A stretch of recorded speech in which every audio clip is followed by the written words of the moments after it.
Speech number 2, informative speech. Today with me I have my mom Karen and Tim. So you want to learn to play guitar. Guitar is not that hard to learn. It's quite simple actually. But here's the thing. What if I told you you could learn the basics and how to play a song in less than 10 minutes? You may think I'm crazy. That's what's going to happen today. I want to teach you how to play a basic song. It's Before You Go by Lewis Capaldi. Before that, however, I want to teach you the basics of strings, frets, how to strum, and positioning of your fingers. Form is the biggest part of guitar. This is the most important part, because without it, you have nothing. First things first, the strings. Your strings are labeled in order from the thickest on the top, closest to your head, to the smallest on the bottom, closest to your feet. You start off with the E string, the lowest of them all. Next up, you have the A string, second lowest. This is going to be number 2. Next up, the D string, number 3, is the third lowest string. You got the G string. This is more close to the top. It's quite a big jump between the last string and this string in pitch. This string is going to be labeled number 4. Next, you got the B string. Number 5 is the second closest to the bottom. And finally, you got the high E string. This is the highest pitched string on the guitar, and it's also the smallest string on the guitar. This is going to be number 5. Up next, you have the fretboard. The fretboard is from the head of the guitar to the body of it. It's called the neck. You start at the top going 1, 2, 3, 4, and so on. On a fretboard, as you can see here, you have little dots. These little dots are also visible on the very top of the fretboard, closest to you. These dots help you figure out where to put your fingers. I use these quite a lot actually. Sometimes when they say 5th string or 5th fret, I don't know where to go. I make sure to look at the dots. They tell me exactly where I need to put my fingers to. Up after the fretboard, we have strumming and positioning. Strumming must be kept even. If you don't have an even rhythm, you may throw other people off. A lot of times drummers are used to keep this tempo, but even if one person gets off, it could mess up the balance. You gotta keep the same volume throughout your strums. You don't want to have one loud and then one quiet unless it is called for in your music. This may also throw off the balance and may be kind of weird in the middle of a song. You make sure to go alternating. Alternate between up and down strokes when you're strumming a guitar. Sometimes if you go only down, it's okay, but it may sound choppy. Same thing goes for only up. There's a little bit of a choppiness to it. Think before you play. If you play a wrong a wrong chord, that's okay. Make sure to go back and maybe fix that. Figure out what you can do to fix it. You can mess up an entire song, which is not very good. When it comes to positioning, you want to keep your nails trimmed and short. You play with the very tips of your fingers, not the bases. When you play with the pads, you could very well hit another string that you do not wish to.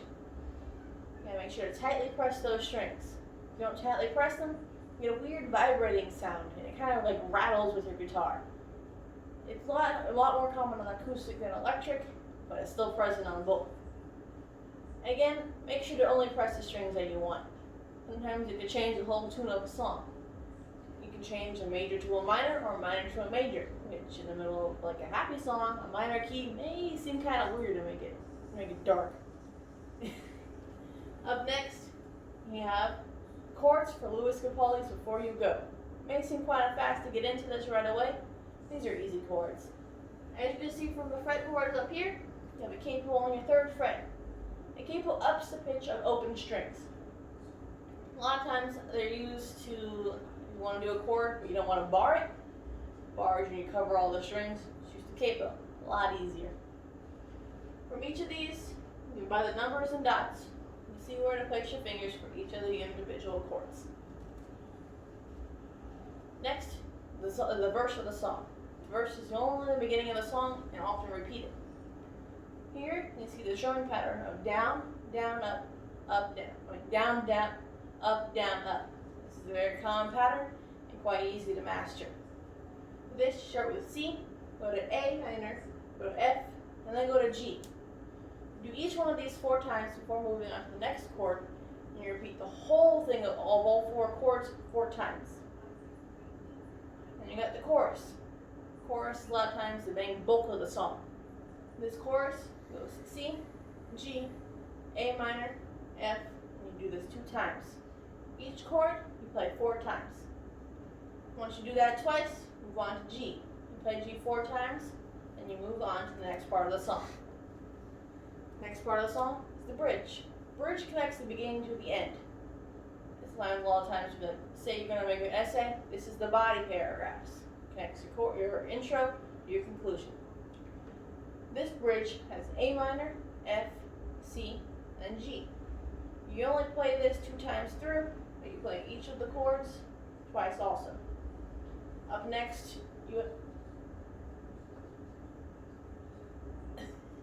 the bridge has two parts to it.